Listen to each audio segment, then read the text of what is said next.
Propeller Journey, I don't know, 007, 008, something.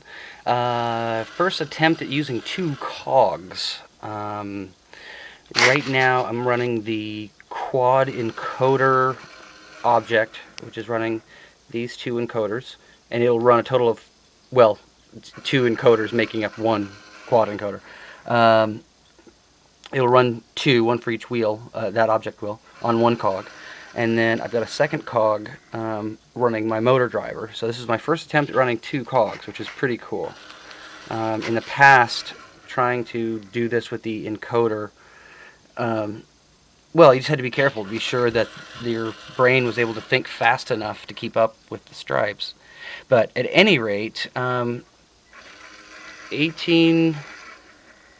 minutes and 45 seconds, so what does that work out to? Let's do a little math here. 20 times 60 divided by 7 seconds per revolution.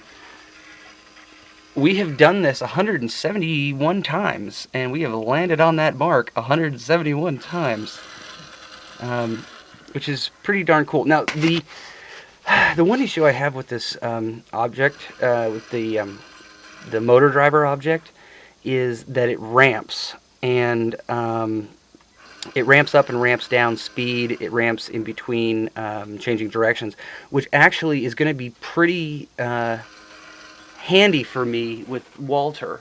Walter uses relays to click between forward and reverse, and it's just really not good to click those relays at speed. So this library will help me tremendously with that, and I think it'll make him a lot more lifelike.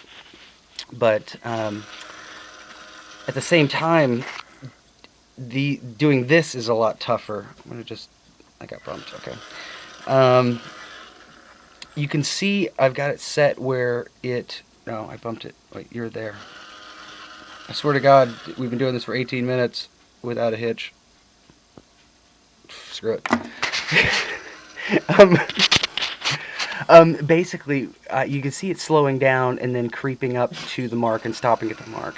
In addition, this object has no brakes. It has no way of running a high or a low on the motor driver. And so, which is fine because Walter really doesn't have brakes anyway. But just doing these tests, it's basically going to be easier in the long run, but these tests are a little problematic.